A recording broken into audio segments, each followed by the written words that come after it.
어제 월성 1호기 조기 폐쇄 논란과 관련해서 백운규 전 산업부 장관에 대한 검찰의 구속영장 기각됐습니다.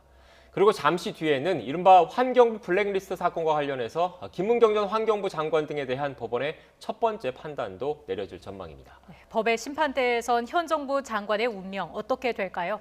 변호사 출신 정당인 두 분과 이야기 나눠보겠습니다. 조기현 더불어민주당 법률위 부위원장, 윤기찬 국민의힘 법률위 부위원장 나오셨습니다. 어서 오십시오.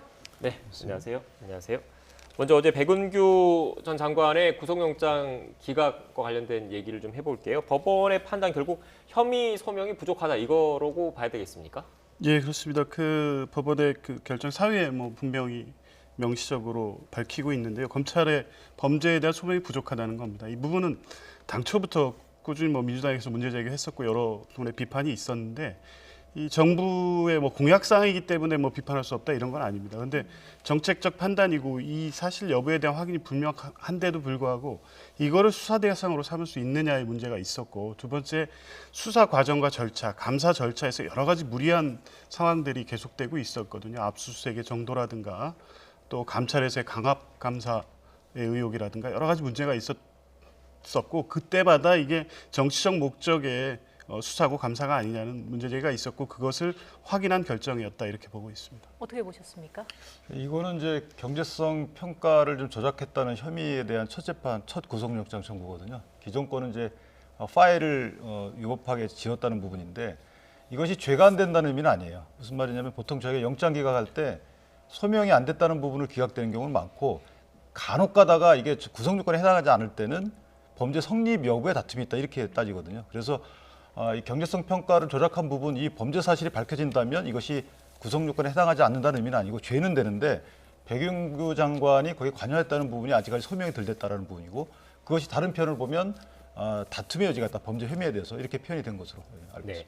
지금 영장에 그 적시된 혐의가 직권남용과 업무방해로 알려지고 있는데, 특히 직권남용과 관련해서 법원이 좀 엄격하게 적용 법조항을 해석한다 이렇게 좀 봐야 되겠습니까? 예, 이번에 그 영장 결정문에도 이제 그 부분에 대해서는 추상적 규정이기 때문에 엄격히 해석해야 된다고 보고 있고, 일반적으로 직권남용 권리행사 방해죄의 성립을 판단할 때도 엄격하게 해석을 합니다. 근데 이 경우는 사실 소명이 부족하다는 걸 지금 말씀하신 것처럼 범죄 혐의는 있을 수 있다라고 말씀을 하시는데, 사실 압수수색의 정도라든가 수사 기간 등을 고려해 보면 상당한 소명이 이루어졌다고 보고 영장 청구를 한 것이거든요. 근데 그런 거에 비추어 보면 이 법의 해석 자체가 엄격하다기보다도 실제 검찰의 수사가 무리하게 이루어진 결과로서 어제의 결정이 있지 않았나 이렇게 봅니다. 앞으로 검찰 수사가 어떻게 진행될까요? 저는 백운규 장관, 그러니까 법원 입장에서 보면 장관이 과연 실권이 있었는지에 대한 의구심을 가졌던 것 같아요.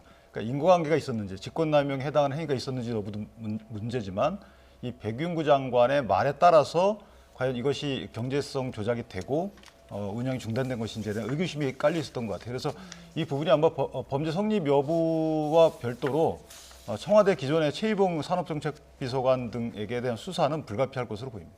네. 추가로 영장을 청구할 거로 보십니까? 그래서 지금 어제 나온 결과로 보면 더 이상 이 정도의 소명 정도를 가지고 더 추가적인 영장 청구를 재청구를 한다는 건 어렵다고 봅니다. 왜냐하면 이미 그 압수수색을 통해서 확보된 증거나 자료가 충분할 것이고, 그 산업부 공무원들을 이미 구속해서 진술이 다 확보된 상태였습니다. 그럼에도 불구하고 모든 것을 다 포괄해서 이제 신청한 영장이 기각이 됐는데, 여기에 추가해서 범죄를 추가적으로 소명할 수 있을 게 더 있는지 의문이고요. 그래서 재청구는 어렵다고 보고요. 한 가지 좀 추가해서 말씀을 드리면, 네. 이제 이 사건과 관련해서는 이 경제성 평가를 조작했다는 거를 사실로서 이제 전제해놓고 이제 비판하거나 말씀을 하시는데, 경제성 평가 부분에 대해서는 물론 감사의 그 감사 결과에서 그 단가라든가 이 산정에 있어서 저평가됐다는 제기가 있었습니다만, 그것이 감사원의 그 감사 결과로서는 있으나 실제 경제성 평가에서는 여러 가지 요인들이 있을 수 있는 거거든요. 단순하게 경제성뿐만 아니라 안전성의 문제가 경제성과 부각이 되기도 하고, 그렇게 이제 여러 가지 평가 요인들이 들어갈 때 그게 종합적으로 경제성이 평가되는 것이기 때문에 지금 단계에서 경제성 평가가 조작됐다고 단정하고 이 사건을 보는 것은 적절하지 않다고 봅니다.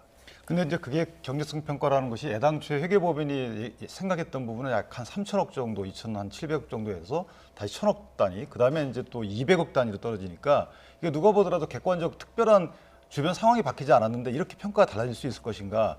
그 사이 여러 가지 행위가 있었잖아요. 그 행위에 대한 이제 법적 평가를 하자는 것이죠. 네. 네.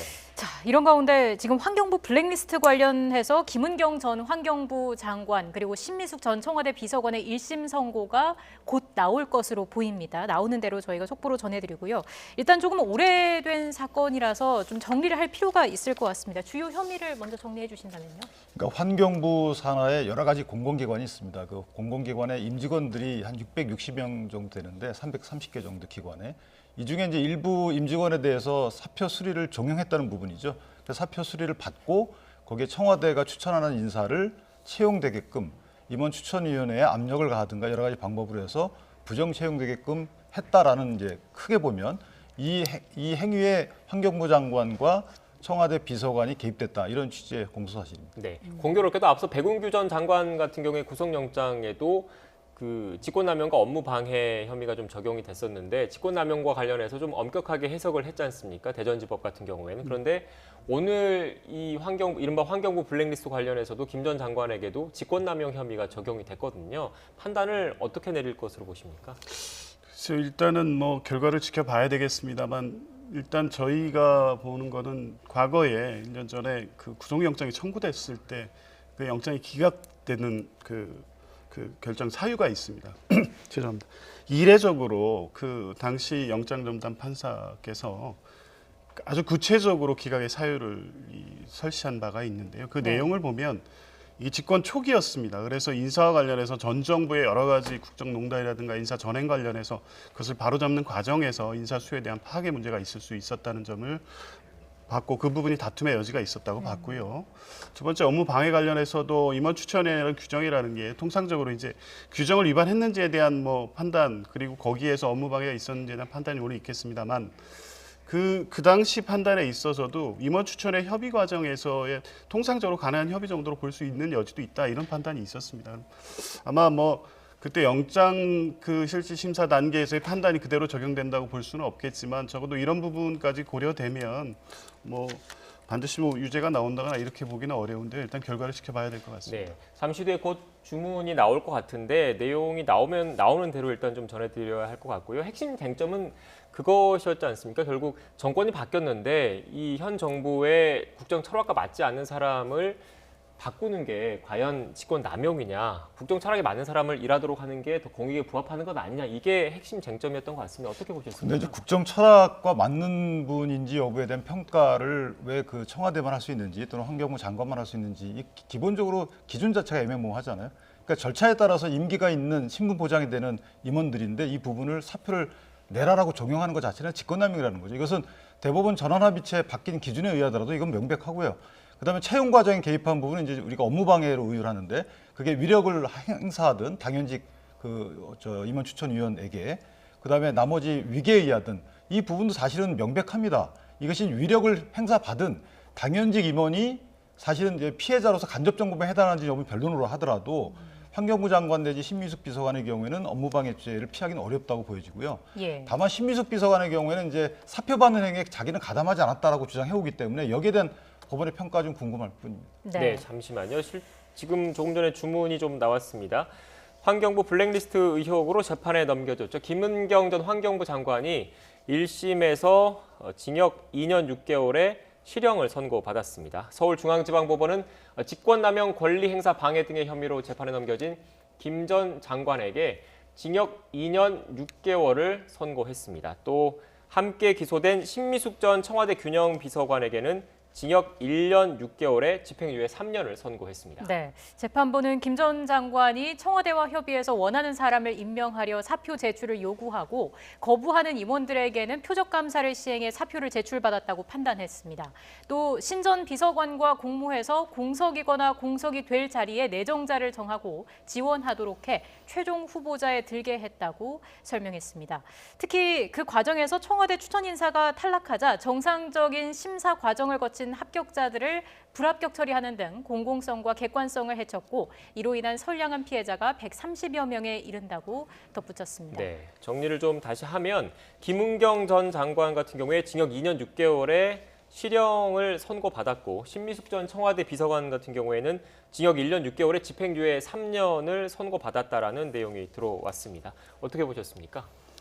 예, 뭐 조금 전에 말씀하신 부분에 대한 뭐 재판부의 판단이 있었던 것으로 보이긴 하는데 당초에 문제 제기한 것처럼 뭐 새 정부가 들어서서 인사 정책을 펼치는 데 있어서 다양하게 인사 검증을 하고 그리고 정권의 정책을 실행할 분들을 추천하고 각 그 자리에 한 문제 아주 정상적인 인사 전차고 행위이죠. 근데 어쨌든 뭐 재판부의 판단이 어떤지는 판결문을 보고 어떤 입장을 밝힐 수 있겠습니다만 이러한 방식이 이제 과거의 어떤 직권남용 권리행사 방해처럼 이렇게 무리한 인사권의 행사였는지에 대한 부분은 어쨌든 사법부 판단이 적정한지에 대해서 같이 한번 봐야 될 것 같습니다. 네, 예. 간단하게 좀 정리를 좀 하고 그 변호사님 말씀 듣고 좀 정리를 해야 될 것 같은데 결국 그 판결문 좀 나와서 좀 파악을 해봐야 될 것 같긴 한데 일단은 지금 현재까지 파악된 바로는 그 임기가 보장되고 신분이 보장된 사람을 표적감사해서 직권을 남용해서 나가게 했다. 이 부분에 대해서 죄를 물은 거다. 이렇게 봐야 되는 거죠? 그렇죠. 직권남용, 그러니까 사표 제출 요구는 직권을 남용한 부분이고요. 그래서 응하게 한 부분은 의무 없는 일을 하게 한 부분이다 해서 직권남용죄가 유죄로 성립이 됐는데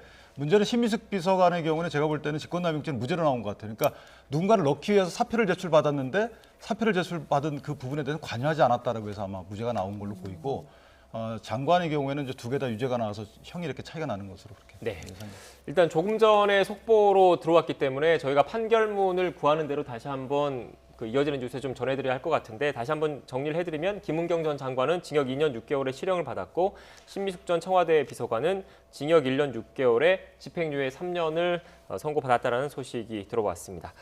지금까지 조기현 더불어민주당 법률위 부위원장 그리고 윤기찬 국민의힘 법률위 부위원장과 함께 관련된 이야기 나눴습니다. 오늘 말씀 고맙습니다. 고맙습니다.